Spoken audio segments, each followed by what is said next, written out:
Hello दोस्तों, चलिए शुरू करते हैं। एसएससी सीजीएल का सेकेंड शिफ्ट का क्वेश्चन देखते हैं, जो कि हाल ही में जो 2020 वाला जो एग्ज़ाम हुआ था सीजीएल का, उसी में ये सारा क्वेश्चन पूछा हुआ है, जो हम लोग इस वीडियो में कवर करेंगे। देखिए दोस्तों, पहला क्वेश्चन पूछा था कि कौन सा क्रोरुकी प्राणी नहीं है, तो इसका आंसर हो जाएगा दोस्तों कि घोंघा। ठीक ना, घोंघा जो है ये क्रोरुकी प्राणी नहीं है। नेक्स्ट क्वेश्चन पूछा था कि आर नागरस्वामी को किस देश द्वारा रजत जयंती कला सम्मेलन में सम्मानित किया, तो ये किस देश से इसको सम्मानित किया गया है, तो याद रखिएगा इसको सम्मानित किया गया बांग्लादेश से। ठीक है, ये भी क्वेश्चन पूछा गया था। चलिए नेक्स्ट क्वेश्चन पूछा गया था 2019 में ब्रांड फाउंडेशन में भारत का स्थान जो है ना वो कौन सा रहा, तो ब्रांड फाउंडेशन में जो भारत का स्थान रहा 2019 में, वो रहा आपका 7वां स्थान। ये भी क्वेश्चन पूछा गया था। याद रखिएगा दोस्तों कि 2019 में जो ब्रांड फाउंडेशन में भारत का स्थान रहा था वो रहा था 7वां स्थान। ठीक है, नेक्स्ट क्वेश्चन पूछा था कि किस राज्य में जो है ना माधवपुर मेला मनाया जाता है, यानी कि माधवपुर मेला जो है ना ये कौन सा राज्य है जहाँ की ये मनाया जाता है, तो माधवपुर मेला जो मनाया जाता है दोस्तों ये आपका गुजरात में मनाया जाता है। इसको याद रखिएगा, गुजरात में माधवपुर मेला मनाया जाता है। नेक्स्ट क्वेश्चन पूछा था कि विंग्स इंडिया 2020 का आयोजन जो हुआ था वो किस हवाई अड्डे पर आना निर्धारित किया गया था, यानी कहने का मतलब था कि ये जो हवाई अड्डा पर जो हुआ था ये कौन सा हवाई अड्डे पे हुआ था, तो याद रखिएगा ये जो हुआ था ना हवाई अड्डा, इस हवाई का अड्डे का नाम था कि बेमगेपेट एयरपोर्ट। ठीक ना, इसका नाम था बेगमेपेट एयरपोर्ट पे ये हुआ था। ये 2020 में जो आयोजन हुआ था विंग्स इंडिया का। चलिए नेक्स्ट क्वेश्चन पूछा था कि 2020 में जो गृह मंत्री अमित शाह ने क्रम योद्धा नामक पुस्तक का विमोचन किया था, तो ये जो किया था तो अमित शाह ने किया था, पर बोलता है कि ये जो किस पे आधारित था, क्वेश्चन पूछा गया था कि किस पे आधारित था, तो ये जो आधारित था ये आपका नरेंद्र मोदी पे बेस्ट बुक है। ठीक है, तो इसको भी याद रखिएगा, ये तो बहुत इंपॉर्टेंट क्वेश्चन है दोस्तों। चलिए नेक्स्ट क्वेश्चन पूछा था उद्योग 400 जटिल साइबर भौतिक डिजिटल रेल मंत्रालय के साथ साझेदारी की, यानी कहने का क्वेश्चन का मतलब ये है कि साइबर भौतिक डिजिटल जो है ना इसके साथ जो रेल मंत्रालय ने के साथ जो हिस्सेदारी की है, यानी कि इसके साथ जो साझेदारी कर लिया है, तो ये किसके साथ साझेदारी की है, तो रेल मंत्रालय ने जो साझेदारी की है ये क्या है, आईआईटी कानपुर के साथ। याद रखिएगा दोस्तों, आईआईटी कानपुर के साथ क्या किया है, साझेदारी की है।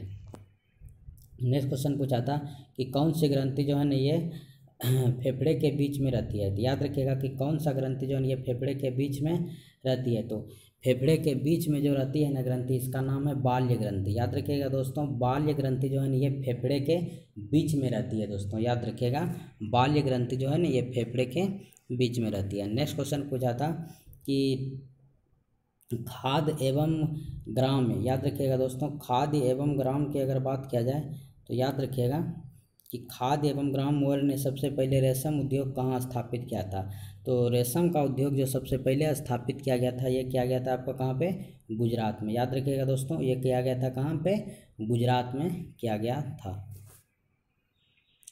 नेक्स्ट क्वेश्चन पूछा था कि दादा साहेब फाल्के पुरस्कार का जो 50वां अवार्ड दिया गया ना ये किसको दिया गया, यानी दादा साहेब फाल्के अवार्ड तो दिया गया, तो वो कौन सा अवार्ड था, 50वां अवार्ड जो दिया गया ना ये किसको दिया गया था, तो ये दिया गया था अमिताभ बच्चन जी को। याद रखिएगा, ठीक है। चलिए नेक्स्ट क्वेश्चन था कि दो आवेशों के बीच की दूरी अगर दोगुनी हो जाती है, क्वेश्चन पूछा था कि दो आवेशों के बीच की दूरी अगर दोगुनी हो जाती है और इनके बीच का बल जो है ना 1/4 गुना हो जाता है, तो 1/4 गुना हो जाता है, तो इस नियम को क्या कहता है, याद रखिएगा इस नियम को कहता है कूलॉम्स नियम। ठीक है, याद रखिएगा कूलॉम्स लॉ इसे कहते हैं।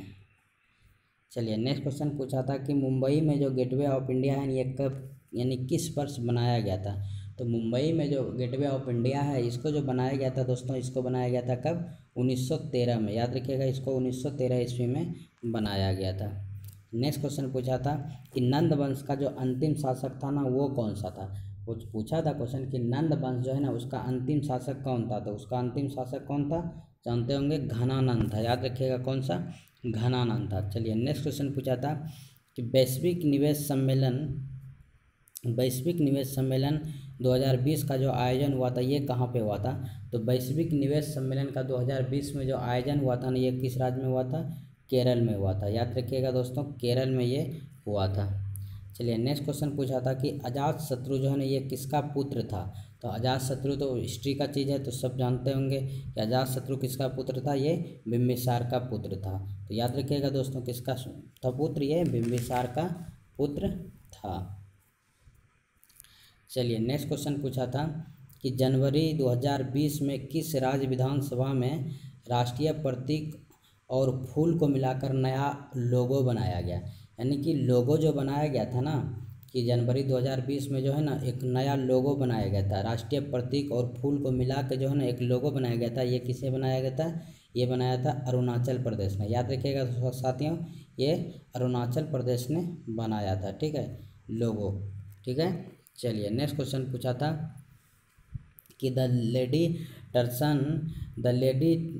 टर्सन पार्क के रूप में किसे जाने जाते हैं? तो याद रखिएगा, द लेडी टर्सन पार्क के रूप में जो जाने जाते हैं ना, ये किस पार्क को जाना जाता था? ये जाना जाता है लोधी गार्डन पार्क को। याद रखिएगा, लोधी गार्डन पार्क को जाना जाता है। ये भी क्वेश्चन पूछा था सीजीएल में, ठीक है। चलिए ये क्वेश्चन पूछा था कि कौन सा त्यौहार का अर्थ है मेरी मेकिंग द गार्ड्स?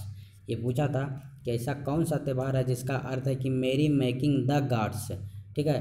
तो याद रखिएगा, ये जो पर्व है ना, ये त्यौहार जो है ये है लाई होरोबा। याद रखिएगा, लाई होरोबा का अर्थ यही है कि मेरी मेकिंग द गार्ड्स। ये भी क्वेश्चन सीजीएल का बना हुआ है दोस्तों, 2020 का जो हाल ही में एग्जाम हुआ था, ठीक है। तो ये भी क्वेश्चन इसका बना हुआ है। चलिए नेक्स्ट क्वेश्चन पूछा था कि कर्नाटक जिले की अगर बात करें तो कर्नाटक के किस जिले में, थोड़ा सा दोस्तों यहाँ पर टाइपिंग मिसप्रिंट है, पूछा है कि कर्नाटक के किस जिले में जो है ना ब्रह्मगिरी वन्यजीव अभ्यारण्य है? तो याद रखिएगा, कर्नाटक के किस जिले में, तो बात रखिएगा कि कर्नाटक के किस जिले में है ब्रह्मगिरी वन्यजीव अभ्यारण्य है? तो याद रखिएगा ये जो है ना ये कौन सा है? तो याद रखिएगा ये जिला का नाम है कोडांगू। याद रखिएगा कौन सा? कोडांगू में ये ब्रह्मगिरी जीव अभ्यारण्य है, ठीक है। तो याद रखिएगा कोडांगू जिला में है, ठीक है। आइए नेक्स्ट क्वेश्चन पूछा था कि बोरोटा गुफाएं, याद रखिएगा बोरोटा गुफाएं जो है ना ये भारत के पूर्वी किस पहाड़ी पर स्थित है? यानी बोरोटा गुफाएं जो है भारत के पूर्व में जो है ना ये किस पहाड़ी पे स्थित है? तो ये जो स्थित है ना ये है कहाँ पे? अनंतगिरी पहाड़ी पे स्थित है। याद रखिएगा साथियों कि बोरोटा गुफाएं जो है ना ये भारत के पूर्वी जो है पूर्व में है, लेकिन किस पहाड़ी पर स्थित है? तो ये जो है आपका ना ये अनंतगिरी पहाड़ी पर स्थित है। नेक्स्ट क्वेश्चन पूछा था कि यहाँ पर क्वेश्चन पूछा था कि टोक्यो ओलंपिक 2020 का जो क्वालिफाई करने वाला भारतीय घुड़सवार था ना वो कौन था? क्वेश्चन मस्त है, ये पूछा हुआ था कि टोक्यो ओलंपिक 2020 का जो क्वालिफाई किया था तो उसमें जो घुड़सवार था वो कौन था, ठीक है। याद रखिए ये घुड़सवार का नाम था क्या?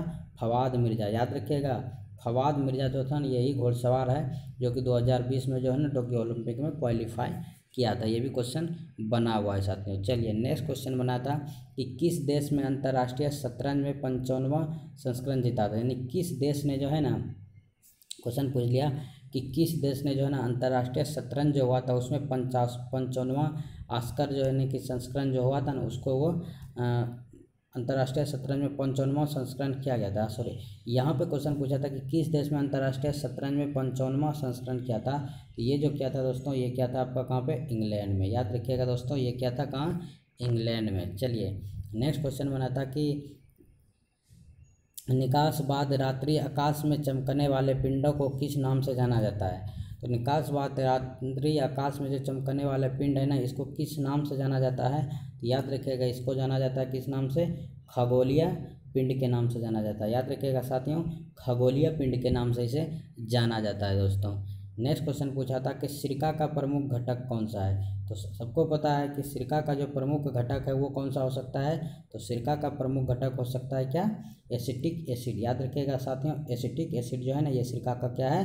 प्रमुख घटक है दोस्तों, याद रखिएगा। चलिए नेक्स्ट क्वेश्चन पूछा था कि जब हम लोग प्याज काटते हैं तो किस एंजाइम में बदलता है? यानी जब हम लोग प्याज को काटते हैं तो वो एंजाइम जो बदलता है वो कौन सा एंजाइम में बदलता है? तो याद रखिएगा वो जो एंजाइम है ना वो कौन सा एंजाइम में बदलता है? सल्फेनिक एसिड में बदलता है। याद रखिएगा दोस्तों किस में बदलता है? सल्फेनिक एसिड में जाके क्या बदलता है, ठीक है। तो याद रखिएगा कि जब प्याज को हम लोग काटते हैं तो वो जाके किस एंजाइम में बदलता है, सल्फेनिक एसिड में जाके वो बदलता है। ठीक है, तो दोस्तों आज का ये 25 क्वेश्चन था, जो कि सीजीएल का सेकेंड शिफ्ट का ये क्वेश्चन पूछा हुआ था दोस्तों। तो याद रखिएगा दोस्तों, अगर ये वीडियो पसंद आए तो लाइक शेयर एंड सब्सक्राइब ज़रूर कर लीजिए, और बेल वाला जो साइड में आइकन है उसको ज़रूर दबा लीजिए, ताकि आगे आने वाला वीडियो का नोटिफिकेशन सबसे पहले आपके पास टाइम टू टाइम पे आते रहे। ठीक है, ओके दोस्तों।